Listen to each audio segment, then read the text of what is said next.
Hey, welcome to episode 70 of the Gig Life podcast. I'm your host, Stevie Taylor. I hope you enjoy the show.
My guest today is Carmel Mesiti. Carmel was a vocalist and singing teacher from Sydney.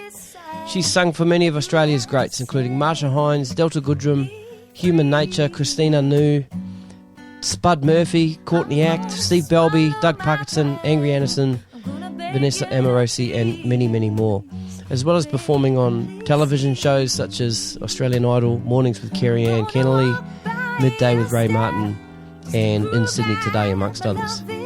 Carmel was a vocal teacher at AIM and has her own singing school called The Singing Room, as well as her band Soul Play. I caught up with Carmel mid-December last year, leading into Christmas. We chatted about growing up in an Italian family, being plucked from a shopping centre talent quest by Jennifer and Spud Murphy, and asked to join the cast of the Burning Log Theatre restaurant, which ran for a number of years, and from that many opportunities would present themselves. We talked about what it takes to become a certified vocal coach, her long-time gig with Doug Parkinson, up-and-coming singer talent, and a whole lot more. A really cool hang. Hope you dig it. Ladies and gentlemen, please give it up for Carmel Mesiti. Cheers. Somehow I must explain. I'm gonna rap on your door, tap on your window pane. I'm gonna camp by your side just to prove that my love is true. I gotta change if you baby till you come back to me. That's what I'm gonna do. All right, I think we're rolling. Okay. Carmel Mesiti, welcome to the Gig Life podcast. Stevie Taylor, thank you for having me. You're welcome. Well, thank you for having me in your house. Appreciate it. Oh, thank you for coming along. Before I hit record, I just asked you how to pronounce your name, and I thought it was Mesiti. You said there's a few ways that people pronounce it. Yeah. Well, I used to be teased sometimes in primary school, but I'm okay now. I'm all right. They used to call me Mercedes-Benz. Mercedes. Anyway. Oh. Yes. Right. Yeah. But it's Mesiti. Mesiti. So I've had Mesiti. There's many variations out there. Right. It's Mesiti. For the last few weeks leading up to this, I thought it was Mesiti. There you go. There you go. Yep. There I go. There you go. No, Mesiti. Yeah, but you can call me Mesiti. I don't mind. No, I'll call it Mesiti. Mesiti. Yes. So Italian? Italiano. Yes. Were you born in Australia? I was born here, yeah. Okay. Your mother and father from Italy, or was it another generation? No, generation before them. So Yep. they were actually born here, and my grandparents were from Calabria. Mm-hmm. Yeah, so we're a very big Italian family, both sides, mum and dad, Italian. Lots of Christmases and... I was going to say, because we're a couple of weeks out. Well, by the time this comes out, Christmas probably have passed, but we're a couple of weeks out. So how's the what's the preparation for big Christmases? Well, Do you do it all on one day? We used to. Between the families? Yeah, we used to do that. Before we had children of our own. I have 2 boys now, so it's all, we go to my mum's. My parents are not together, so we usually just all pitch in and help Mum at her house in the inner west. And, I've got 2 other sisters and they have kids too, so we all just go to Nana's. Yeah, cool. Nana's house and she cooks up a feast and we all, after a few hours, lie down and just food coma. So, but it's great. It's just all about the kids. Yeah, that's cool. You know, Awesome. So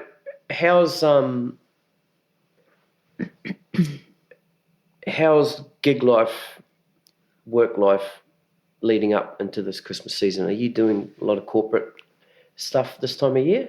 Are you in that corporate scene? Yeah, I am in that corporate scene. However, if I may be really brutally honest, it's a little bit quiet actually this month. I've had a few months leading up to this where it's been busy. So, it's kind of on the quiet side, but that's okay. I'm enjoying a little bit of – I've just recently moved, so I'm enjoying just getting a bit of balance back and, you know, what it's like moving. Yep. You know, so, yeah.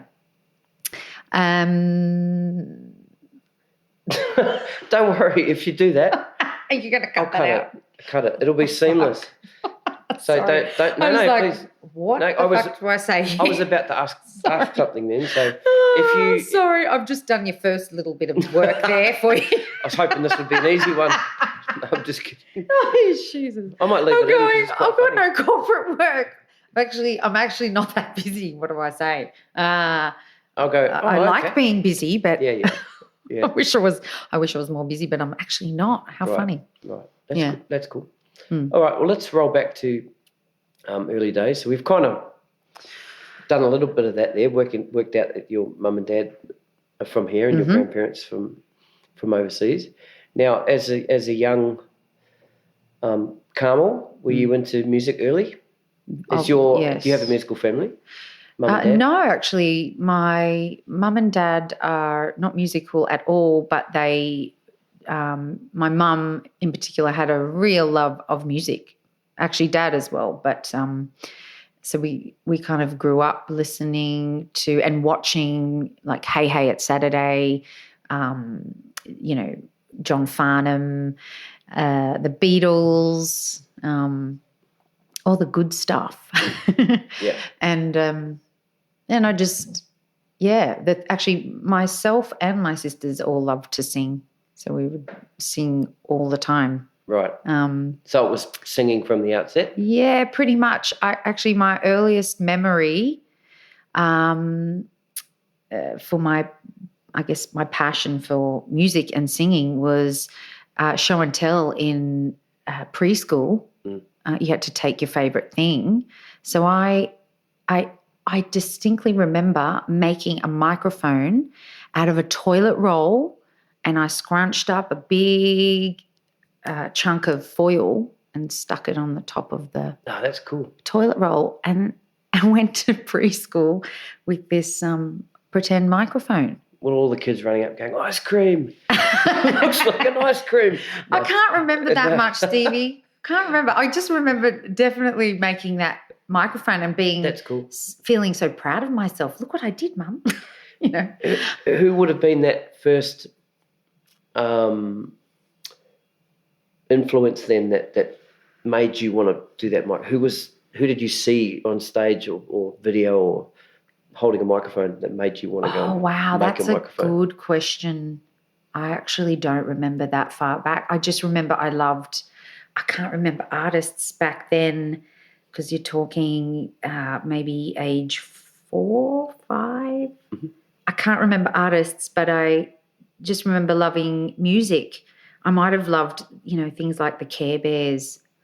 Yeah, okay. You know, yeah, just or even fairy tales or nursery rhymes and things like that. Okay, play school, things like that. But then, you know, getting older, being into, you know, I have really fond memories of John Farnham, Whitney Houston. Even Connie Francis. You know Connie Francis? No.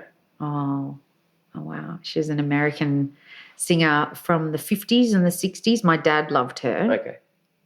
I don't know if my dad's going to listen to this, but he definitely adored her, and Roy Orbison and all of the greats from the 50s and the 60s. Mm-hmm. Elvis, you know. Mm. Yeah. Did you have like a listening room at home with a record player and that kind of thing? It was more so, records than cassettes. Mm. I'm just trying to remember. Yeah. Way back. I've had 2 children, so it's like I'm trying to... Putting you on the spot here.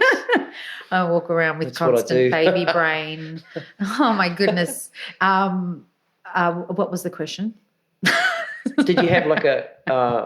Did you see what I did there, Stevie? Yeah, you're putting it back on me. Yeah. Yeah. I forgot my quit. No, I'm just kidding. Did you have like a listening room at home? Because the reason I asked that is at our place we had, in the lounge room, there was this big black cabinet and it had these glass doors, and you open the doors, you slid out these boxes and all the LPs were in there, and you, awesome. You know, you put on the record player and you put these massive headphones on, almost like pilot's headphones. Oh, wow. Yeah. Did you have anything like that? Oh, yeah, we had a record player. I remember it was a big, probably from more so the 80s, you know, just the big black. Yeah. With the clear plastic top. Lift the plastic lid and George Michael. Oh, wow. This is a big stretch thinking about the 80s. Yep. George Michael springs to mind. Yep. Yeah. But, yeah, no, we did. We had a cool little record player, and then it was cassettes, right? Wasn't it? Yeah. I vaguely remember mixing my own mixtapes and yeah. That's cool.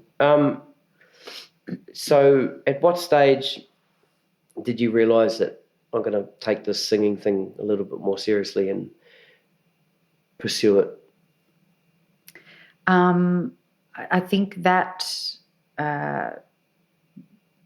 turning point for me was when I was entering Talent Quest. I did the Talent Quest circuit in the clubs, actually. And so this is out of school? You're out of school at this stage, or I was still in school. High school? Yep. Yeah, so I was studying or training at different performing arts schools and learning singing, dancing, acting, and they recognise your talent and put you in talent quests and that kind of thing. So I did a lot of talent quests, and I remember entering a Stockland Mall talent quest out at Baulkham Hills, because I grew up in the Hills area. Yep.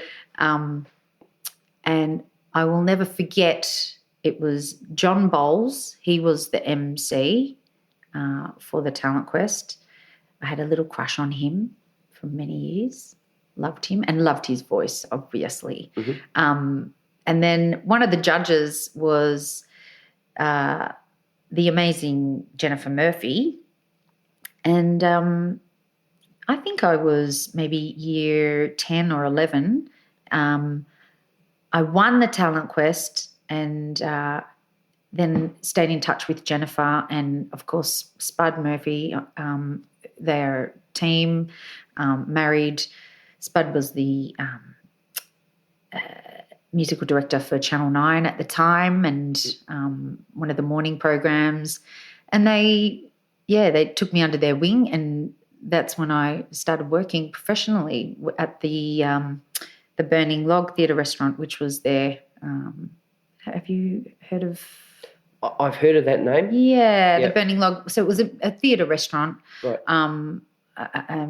Very, very successful, and I was very, very, so very, very fortunate to become part of the cast for the shows with them. So right. So what sort of shows were they?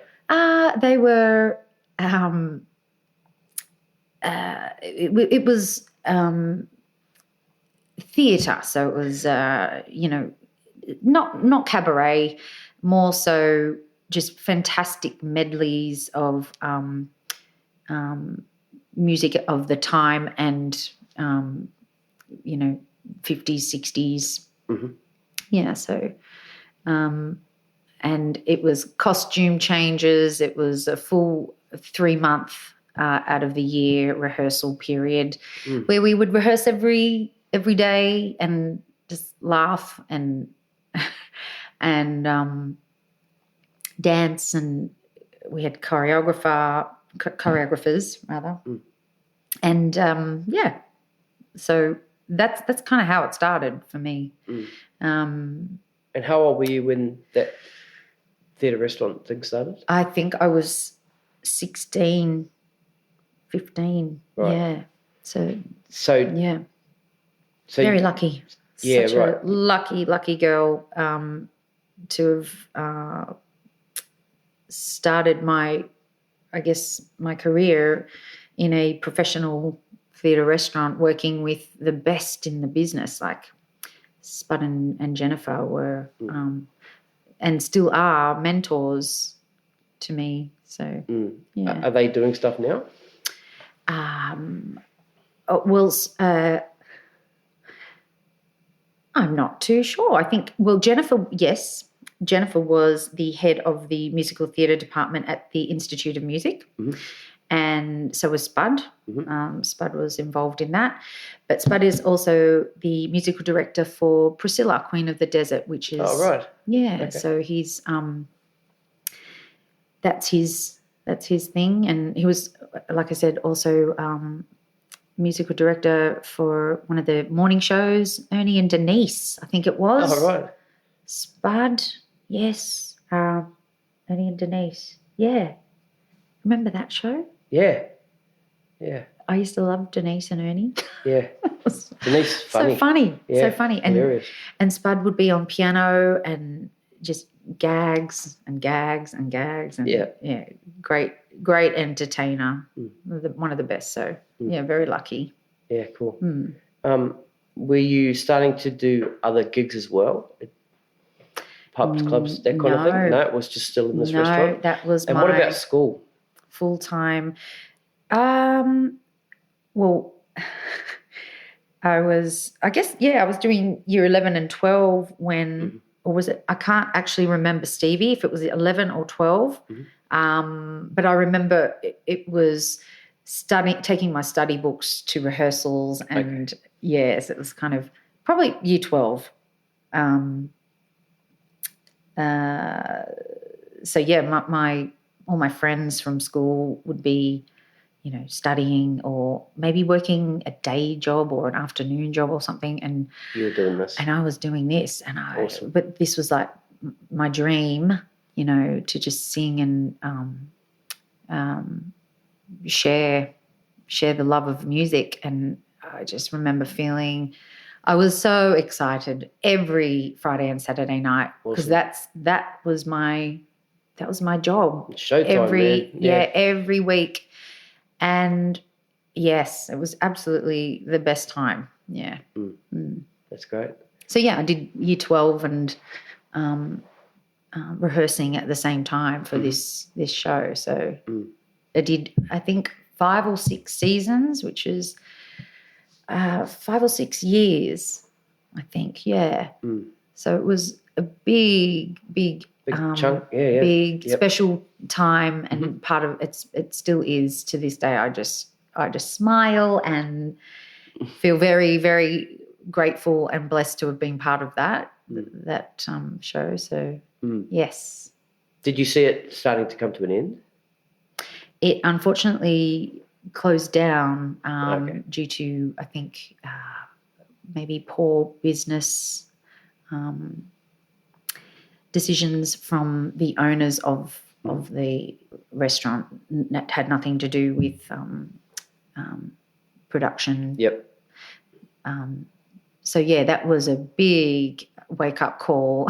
Was it just a conversation one day, them coming up and saying, look, we're done, you're going to finish out the season, or you're done, there's no more, get your stuff? And If I recall, it was we finished the season and then they shut the doors. So that was a big, bit of a really, really horrible, sad, stressful time for especially Spud and Jennifer, and everyone else who was who they provided work for. So we were all out of a job, and it was a family. It was definitely right. A big family with previous cast members and the band, production, lighting. Yeah, it was very sad, dark time. Yeah, right. Yeah. What did you do to get yourself out of that dark time? Did you put yourself out there to sing in other bands and groups, or did you try and find some other theatre stuff, or did Spud and Jennifer find something else for you? They were giving me, again, so lucky. They gave me recording studio opportunities. Oh, cool. But I remember, I think I just went into retail. I went, okay. I don't know what to do here. My parents were, my dad was a rose farmer. He was a good businessman, but he didn't know about the industry that I was in. I didn't know much about the industry too. I was just a baby, Stevie. Yeah. I was just still like a very naive and didn't know much about the business side of things. So I think I remember taking a bit of time off and just working in retail. But I remember I wanted to go into music, so I worked for Sanity for. Oh, cool. Yeah. Awesome. You remember Sanity? Are they still even going? I don't know. I don't know. I can't answer that one, honestly. Yeah. But, so I worked in retail for a bit and did some managerial roles, even in fashion. And then I got back into it after a few years, I think. And how did that come about? Again, just missing music and missing performing and missing singing. So was there ever that? Sorry, that's okay. Was there, like, once that theatre, because you'd been doing it for so long and it's what you knew, I would imagine it would kind of be like, you guys had set yourself up in this little box, this little ecosystem, and all of a sudden it comes to an end. Come that time where you wanted to get back into it, did you have the confidence to be able to get back out there? Oh, does that make sense? That's a good question. Yes, it totally makes sense. Because when you're doing, when you're working every week, and sometimes we would do 7 shows a week, so every night leading up to Christmas. It was a big, big shock. I honestly remember just feeling like I don't know what to do now. These guys were almost like my parents, and so I really had. So that made you sort of go to retail. You went sort of short. But when that time came to get back into music, did you feel you had the confidence to get back into a different environment, different kind of band? Yeah, that's good. Yeah, definitely. That's good. Yes, yes. I started my own little covers band. Oh, great. And worked with a lot of just like-minded, passionate musicians. Yep. And we recorded a demo, went to the studio, recorded some I was really into the brand new heavies. Oh, cool. They're coming here next year, eh? Yes. Did you see that? I saw that. Yeah. Oh, my gosh. And I think is it Abstract Entertainment that are bringing them out? I could be completely wrong, Stevie. Not sure. I'm not sure either. But Dig is supporting them, Directions and Groove. Right. They're doing Oh, a support wow. tour. And, yeah. Are you going? I would like to. Yeah, let's go. But I noticed on the picture, I mean, it was only one website that I was looking at, but the drummer wasn't there. And the drummer is, I can't remember the name of the guy, but he was, drummer, singer, as well as the other singers, of course. But it just looked like it was the guitarist, the bass player, and the woman singer. Oh. Didn't look like he was there. Oh, so really? do a bit of research on that. Yeah. I don't know them individually. You probably know them a little bit more than I do. Not by names, yeah. But I just remember loving the music. Yeah. And, the vocals and the harmonies and the groove, So Around what year was that, do you think? Say before 2000, so 1995, 96, 97 possibly. Do you remember the album? Was it Shelter? No. Can you rattle off any more names? Not of albums. I just remember that album Shelter. Oh, well, maybe it is Shelter. Shelter. We were talking before we went to air. When I walked in here, Carmel had Jagged Little Pill playing on the stereo. Yes. And we were kind of reminiscing Alanis. about that. Yeah, the Alanis Morissette. And I said that around the time that I moved to Australia, that album came out. 97 or something. Some 6 or 7 or something. Yeah. Like that. And that Brand New Heavies album Shelter, that came out around the same time. Jinx. So it was that album. It was Jagged Little Pill and Jamiroquai. Right. Yeah, that was kind of okay. Right. Kind of that circulation for us. So right. When I heard you say Brand New Heavies, I just thought of Shelter and that time period in my life. Isn't that cool? Cool, eh? I love that. Yeah, That's really cool. I don't know how that's going to be in another 10 years. If I go and try and look back on a band that reminds me of this time now. Yes. I can't think of something. For me personally, True. Right. Yeah. Right. Yeah. Yes. Yeah. Okay. So you've got your new band, Brand New Heavy sort of influenced type stuff. Soul, funk, kind of, just chilled sort of, acid grooves. jazz. Acid jazz. Yeah. Yep. What sort of gigs were you doing? How often were you playing? We were doing a weekly residency at a cafe. Mm-hmm. I remember it was somewhere in Liverpool. Actually, it was called Rashes. Mm-hmm. There you go. My brain has served me well right now. I just think of bacon when you said that. Rashes. Stevie, are you hungry? Bacon. No, I'm not. Do you want me to get some bacon out of my freezer? I have some. My boys love bacon. No, I'm fine. I can... Yeah, just... You said rashes, I thought of bacon. So. That's excellent. Yeah. It was called Rashes. There you go. Mm. There you go. I think they served bacon. Yeah, right. Yeah. Good on them. But, it was a cool little setup. We just, had keys, drums, bass, guitar, and, we just loved it. It was awesome. Great fun, yeah. Now, when did the idea of teaching come about?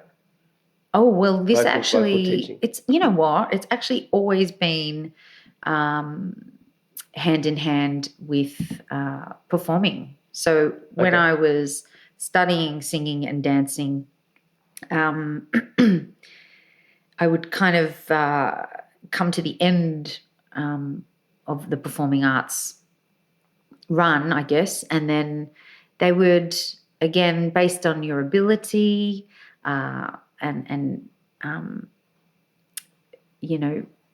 who you were as a person, I guess, they would give you I got a job teaching at the same school, which was the Australian College of Entertainment. Mm-hmm. And, so I started teaching around the same time as performing.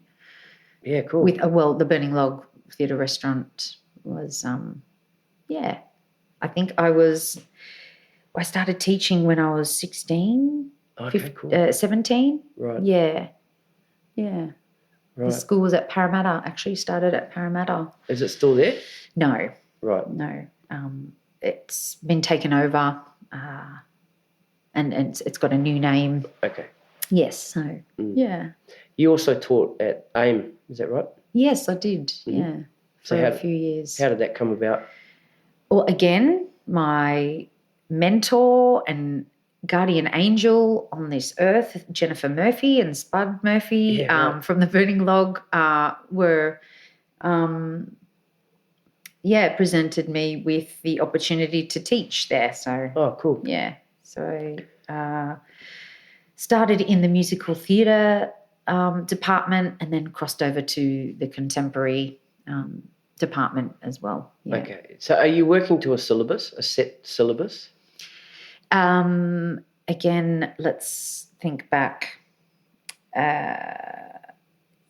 there were certain scales that we had to teach, but it was mainly about developing the voice and working on repertoire for their recitals and right. Okay. Yeah. So basic. At the time, it was about technique and singing technique and performance. Yeah. So let's just step back a little bit then. Who was there to teach you that stuff early on? Or did you, you have a naturally gifted voice? Was there somebody there like a mentor? Was it Jennifer or Spud? Were they vocal teachers, or did you have a vocal teacher at that stage? Or were you just sort of, okay. Yeah, so, okay, I'm just thinking, I'm trying to visualise this timeline here. Yeah, I'm here to mess you up. Thank you so much. You're welcome. Thank you. You knew I was coming. Yes, I did. I did know. And do you think I even did research on my own on my own timeline? It's no. Cool. I should have.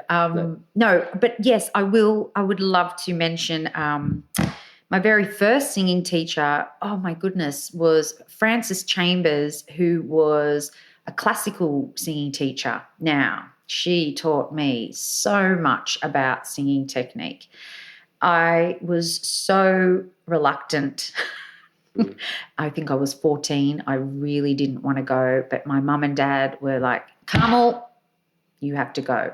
You must get singing lessons, and this woman has come highly recommended by do you remember the Cockroaches, that band, the Cockroaches? I remember that there's a couple of Wiggles in that band, isn't there? That's all I know. Yes.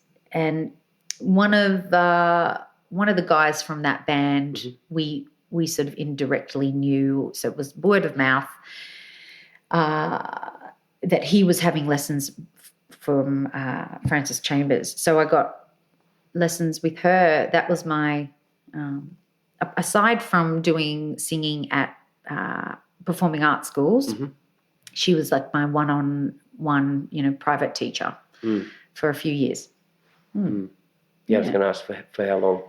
Again, I was in high school, so I would, mum, bless my mum, she would come pick me up after high school and then drive me to Beecroft every Tuesday. And, I would do my classical lessons.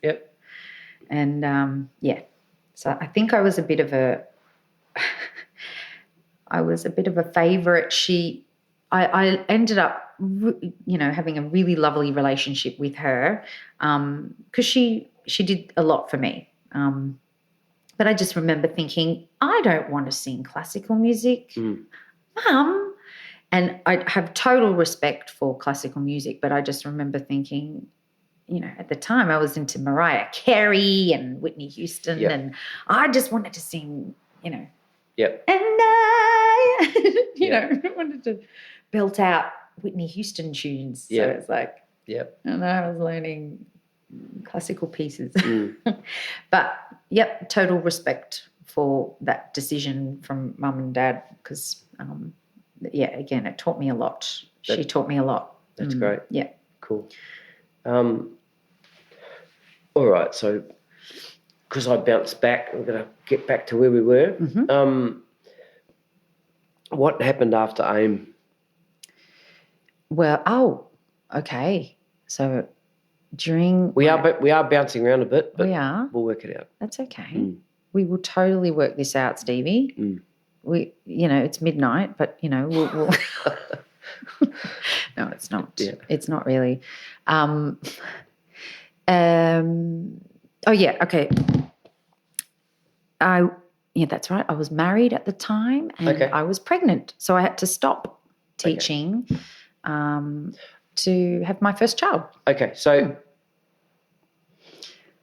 I'll try and glue this all together now. Okay. So from the band, the Brand New Heavies influenced band that was playing the cafes. Yes. Right. So from that point to teaching at AIM or getting married, where are we there? From starting my own little band, we would gig for the next year or two. And then I started to work my way sort of back into the scene, working with mates. Again, early memories would be working with Michael DiFrancesco on bass, Christo Alexander, Antonio drums. Yeah, there's those cool cats. And then, opportunities would come from that, I guess. Yeah. How long were you doing that cafe band? Oh, about a year. I just remember, loving it so much. And then you love what you do. You work with different people and different musicians. And then that sort of leads to working with other bands. And I remember just doing, that's right, I remember auditioning for bands through Drum Media. Yep. Remember Drum Media? My God. Before smartphones and Facebook and Instagram, there was Drum Media. Yep. You went and got your Drum Media on That's it. Thursday or whatever it was. Yep. Wednesday, Thursday, open up the classifieds. Yes. Singer wanted. Yep. So, I'd get all the ads and ring around and organise auditions and so go along to auditions and that's right. Reservoir Dogs. I remember just working with a whole different group of musicians and different cover bands. Reservoir Dogs. Reservoir Dogs. Do you remember that band? I sure do. Do you? Yep, sure do. That went for a good few years, didn't it? That was a good time. That was a good time. Yep. Were you ever playing in that band? No. But that would have been sort of mid late 90s. Yeah. All right. So you've played with a fair host of high profile singers and acts and stuff like that. Who was the first sort of high profile artist that you worked for? And do you remember that feeling when you got that call? This was an extension of working at the Burning Log Theatre. Oh, okay. Yep. So the very last or the second last season that I did, I worked with one of my dear friends, Carol Starkey, and I was very close to Martine Munro as well, who is another fantastic vocalist, and married to Charlie Hull, musical producer. Right. And Carol and Martine were backing vocalists for the great and mighty Doug Parkinson. Right. Yeah. So cool. They were, I think, the original backing vocalists for Doug. And I think this might have been late 90s again or early 2000s. Yeah. He went from 2 backing vocalists to 3, and I remember they called me and said, "Hey, Carmi, do you want to jump on board as the 3rd backing vocalist?" And I just remember being so excited again, like that feeling of working regularly and making music with such amazing musicians and writers and creative directors, musical directors like Spud and Jennifer. So, yeah, it was a very, very cool thing to get to be asked to sing BVs with those two powerhouse singers. You know, Was that for who I looked up to. They're amazing, still are. Yeah, That's cool. Was that for a tour or a one-off sort of thing, or were you actually in the band? I was in the band for a little while. Again, I remember traveling, so we did do a tour. I think we did WA. Because I remember accommodation and And was that your first time? Yes. So that's why you'd remember it so well. That's right. Yeah, and again, I was, I think, a teenager. Cool. Or early 20s. So Yep. it was a very exciting thing for me. And also, having strict Italian parents, it was pretty cool being the eldest of 3 girls and getting the okay to, tour with, a bunch of musicians and Doug Parkinson. So it was very cool. Right. Yeah. Just let me bounce back on that. Let's put a mark here so we know. Well, just so I know, so I know where to come back to. All right, I see the mark. Yeah. Now, with you just saying then you had strict Italian parents, were they supportive of your choice to become like a full-time musician? That's a really good question. You know what? They've been pretty supportive, but at the same time, being a girl and being one of 3 girls, and we're daddy's little girls, and dad is I don't call him daddy anymore, but he was fiercely protective of us and still is. So it was, again, having not much experience in the music business, it would have been really tough for them, young, inexperienced in life and, entering into the world of, what they probably thought was, a bit of, rock and roll sort of lifestyle type thing. So it would have been really tough for them. Yeah. Yep. But no, they came around. They came around because they saw it was what the jobs that I was doing were professional, professional jobs, and they trusted the people that I was working with, Spud and Jennifer, and all of the associations I had were they were all respectful and respected industry professionals. So they did jump on board and were really supportive, and I owe them a lot because all of the singing lessons and driving to dance concerts, singing concerts. So it was very lucky that they did jump on board, and 5 years later, here I am still doing it all. That's great. Yeah. That was a joke, Stevie. You didn't get my joke. It No, was a bad joke. This is a serious podcast. This is a serious podcast. We don't laugh. No, we don't. 5 years. 5 years. No, I got Come on. It's actually, I'm nearly 30 years going into, that was a bad joke. I'm sorry, everybody.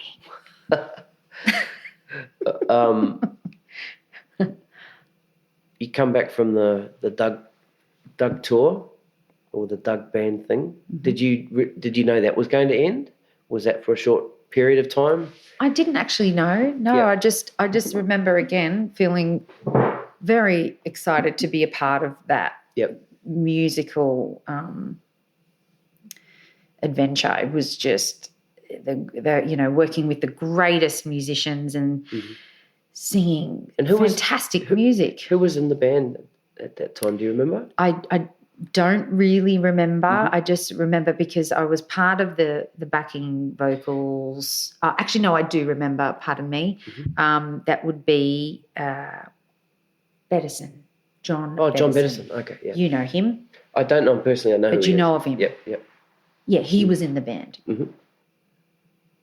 Charlie Hull. He was the MD for Doug at the time as Okay. well when I was working with Doug. Yep. Yeah. Now, you're actually playing with Doug again now, Yeah. right now, Yes. 2019. Yeah. So how long have you been playing with Doug this time around? I remember this, Stevie. I have an answer for you. I definitely have an answer. Right. It was 2015. So he started a new show or created a new show which was in honour of Joe Cocker because it was just after he had passed. So, his idea was to honour his memory and music and legacy. So Martine had moved up north with Charlie and out of Sydney, and I was again fortunate enough to jump on board with that tour. So I've been touring with the fantastic Dougie, since 2015. Very cool. With the Joe Cocker Show, yeah. That's great. Yeah. And that's Australia-wide? Yeah, we've been actually last week we were in Canberra again. So around the country. It's been great fun. Good fun. That's cool. All right, well let's talk a little bit about your singing school now. So you've created your own singing school, the Singing Room. Yes. When did you come up with that? And tell us a bit about it. It was after I'd had my second child, and I just thought to myself, I should. I'd moved into the inner west by this stage from the Northern Beaches, and I was getting phone calls from friends just saying, do you teach? Are you teaching anywhere? Are you teaching? Can you teach from home, or can you come to us? So I just thought I should just start. I'm going to just start my own little business, and was inspired again by my mentors and who taught me, and just working for different people in the industry, and feeling like, again, after you have children, or for me personally, it was, you sort of, the confidence kind of chips away a little bit just through not working as much. But yeah, I started working again and gigging and getting my voice back into shape. And just started my own little thing, thought of the name and just thought, I'm going to just do it. That's great. Yeah. So, and I've been going since 2015. Yeah. Now you're an accredited vocal coach, is that right? Yes. Right. Yeah. So how does one go about becoming accredited to be a vocal teacher? What sort of... I'm just asking for myself. Yes. Yes. Do you want lessons? No. I'm just kidding. No. Would you like some lessons? No, well, My studio's just over there. We can. No, I'm beyond lessons. No, I'm just curious as to, what's involved in becoming accredited. You don't have to give away trade secrets here. I'm just curious. No, I'm happy to how it's done. share my experience with singing and the technique of singing because I love it. Great. Still very passionate about it, even 25 years later. Yeah, I just love it. And I'm really, really into and passionate about vocal health with the students that I teach, and for myself, still working in the industry, I want to protect and look after my instrument as well as I can. So I think I was working for the Muscat Sisters at the time, and That's sister to sister. Sister to sister, Cousin, yeah. I was doing a little bit of teaching work for them, and having a little bit of knowledge on vocal technique and the speech level singing method. I don't know if you've heard of that, which is all really nerdy sort of stuff for singers. But again, that was what I was taught, speech level singing. So and self-taught too. So I'd had lessons from Frances Chambers, who was my classical teacher, who set the foundation for really strong technique in singing. And then going to Bob Tasman Smith, bless his soul.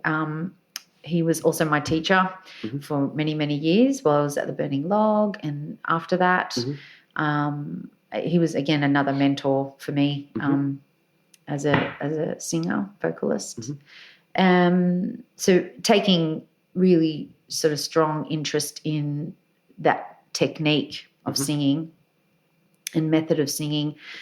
I would buy his books and, buy CD booklets and just study that sort of stuff at home.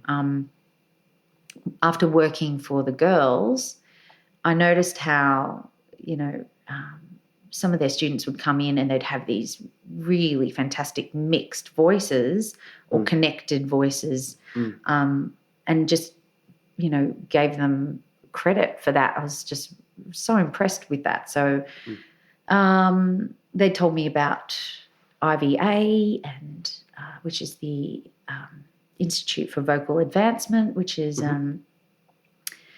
a world. It's based, I think, in Canada,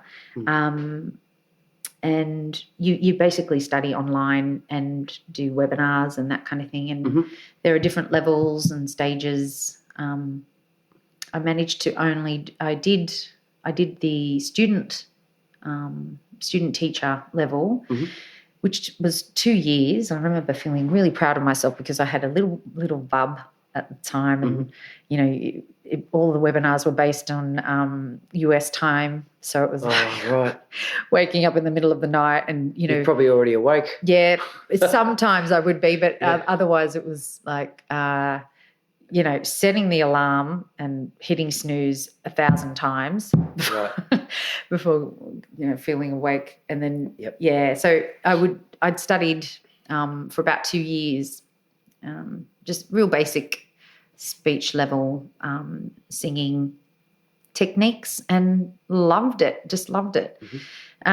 So they were they inspired me, the girls, and so I did that, and then brought that experience and that knowledge to my little humble little studio, and I've just been going with that.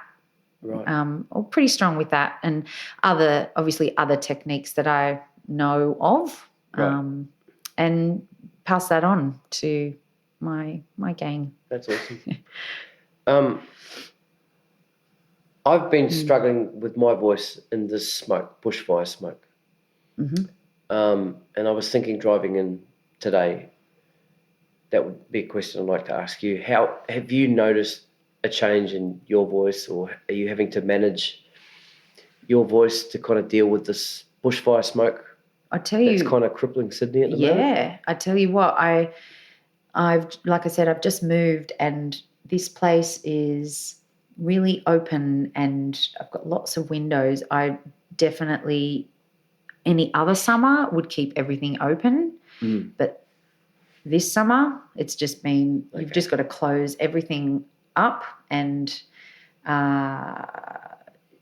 unfortunately I don't have an air conditioner, but just closing everything up and staying as hydrated as possible. Okay. Yeah. But you just have to stay away from it, I think, until it passes. It will pass. Yeah. I realise that. Yeah, don't you think it will? Well, I'd like to think so. Yeah. But I mean, Mother Nature's just going. Lightning strikes this morning started 12 new fires. So no. Yeah. So I mean, I don't know. I don't know if you have the fires app. I do, but I didn't get that notification. Oh wow. Yeah. Because you can set your areas as well. You can set your like where your house is or such and such, or your zones. Right. You're kidding. Through the day, all these things pop up. New fire in your zone, and it's crazy. Near you? Oh no, not so much. I've got my zone set, like my work, my house, my wife's work, my mum and dad's place, and my wife's mum and dad's place. Wow. Just so we're alert to any sort of fires that pop up in the areas, but they're popping up all the time. Yes, this is every true. day. But I mean, that's true. It seems like they've got control of a bunch of them, Yes. So yes. Pardon me. That is not. I'm not trivialising no. The seriousness of the fires, but yeah, no, that's cool. I was not aware there were more. Oh my goodness. Yeah, it's just going to be one of those. I remember years ago living on the farm, growing up on a farm, rose farm. My dad was a rose farmer. He built all of the igloos from the ground up, and we were on about 8 or 9 acres. And I remember the massive hailstorms, probably the 80s or the 90s. Mother Nature was doing her thing back then, and just the devastation that caused for my dad as a provider and a businessman. That just it just. Oh, you mean like that would decimate the crops? Yeah, that kind of thing. Oh shit! It just tore the igloos to shreds. Yeah, right. So you're talking really thick industrial strength plastic that the hail just ripped to shreds. Yeah. So yes, but how did we get there, Stevie? Doesn't matter. The fires. So protecting your voice. Your voice. Yeah. Just keeping everything closed. Yeah. And just common sense, trying to stay. But it's, for some venues that are outdoors, it's like you've got to. That's what I was thinking. Yeah. Have you encountered a problem yet? I haven't yet. Okay, right. I've been, touch wood, very lucky. So, no, I haven't. Now, with your singing school, do you currently or have you had students come through that have just blown you away and could potentially be the next, I don't know, what's the word I'm looking for? Do you know what I'm saying? Yeah. Has there been that person come through, or is there that person at the moment? I tell you what, I've actually just been to the 2019 School Spectacular. Yep. And one of my students was one of the featured vocalists in this year's production. So I'm so, so proud of him. Man, that'd be a trip. Carl Van Well is his name, ladies and gentlemen. So look out for him. He's gonna be a very big star, I believe. He's very, very talented young cat. So yeah. That's cool. Yeah. Do you believe there's a clear pathway for the young singers these days to be able to get on a stage, into a band, do gigs? Do you think there's that pathway these days maybe that we probably took for granted back in our day? Because there was a lot more of it. That's a great question too. Well, the scene is changing, isn't it? That's why it's definitely changing. DJs, are a big thing as well. So, yeah, that's a great question. You want to hope that live music will always be. You want to just hope that that's, musicians will keep playing and venues or restaurants, clubs, whatever will support live music. You just want to hope that that sustains. Yeah. I hope so. Yeah.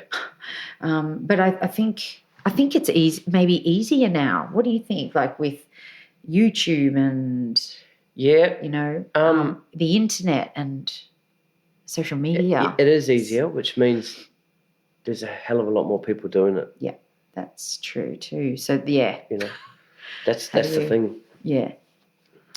How do you become a standout? So it's probably that little bit harder, isn't it? Maybe. Yeah. I just asked the question, maybe is school spectacular, is that kind of a way that will sorry, I forgot his name. Carl. Yeah. That will potentially open some opportunities for Carl? I think so. I think so. He's also at Newtown Performing Arts College. So hopefully he's presented with more opportunities through that school. Yeah, that's cool.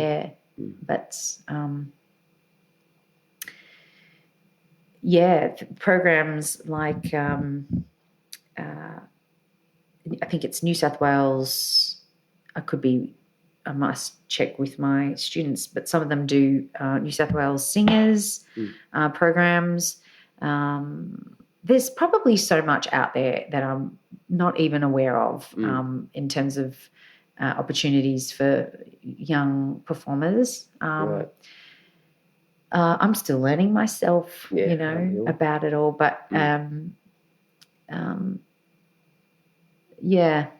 think it would be a little bit harder, but working or studying or training would hopefully lead to other opportunities for musicians. Yeah. Do you think? Yeah, I think so. I hope so. Now, being a musician and also being a mother,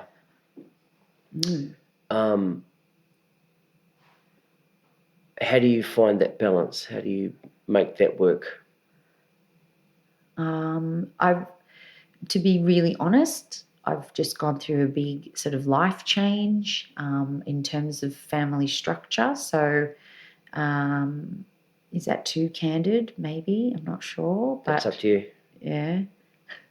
It's completely up to you. So that's kind of it's hard. I remember it being hard when my youngest was little, but they're older now, so it's kind of easier, a little bit easier. And again, being Italian and having lots of family around, they're pretty supportive and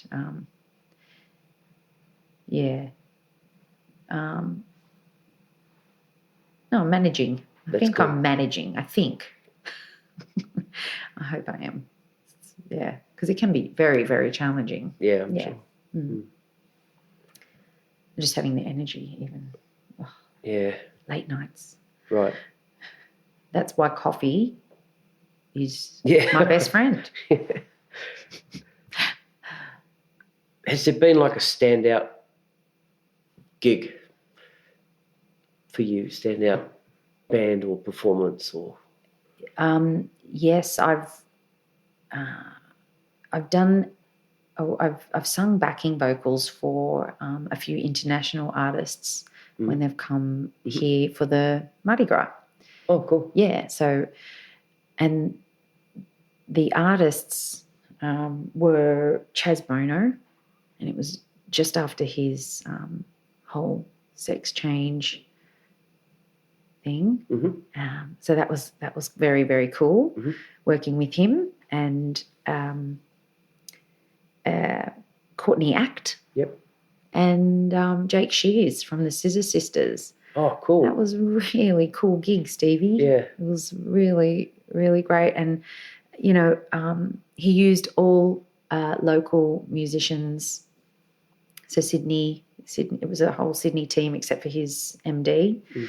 And we rehearsed, you know, a few days in a studio somewhere in the inner west and did the performance at the Beresford in Darlinghurst. Yeah. And that was a real rock and roll good time. That was really cool. It was so much fun. Awesome. Yeah. Do you keep in contact with any of those people? No. It's not really how it works. For some it might. For some it might, yeah, sure. Definitely. But no. Yeah. I've not really kept in touch with them. Maybe with Jake Shears, MD, sort of connected with him on social media, but you know, not really. Yeah. That's good. And Christina knew and Dami M, they're, you know, local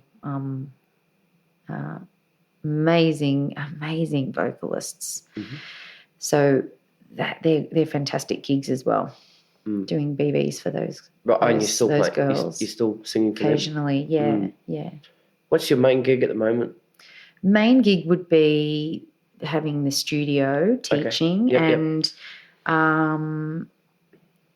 Doug's gig. Okay. Because he's got another little show up his sleeve or concept up his sleeve that he's going to launch soon. And oh, that's cool. So that's going to be cool because that, again, is another fantastic band. Mm-hmm. My goodness. I'm loving working with that band. They're incredible. So that's probably the main gig. Yeah. Very, very cool. And I started my own little thing too, Stevie. That's soul play? Yeah, soul play band. So we're just trying to, you know, kick that off and get my own gigs and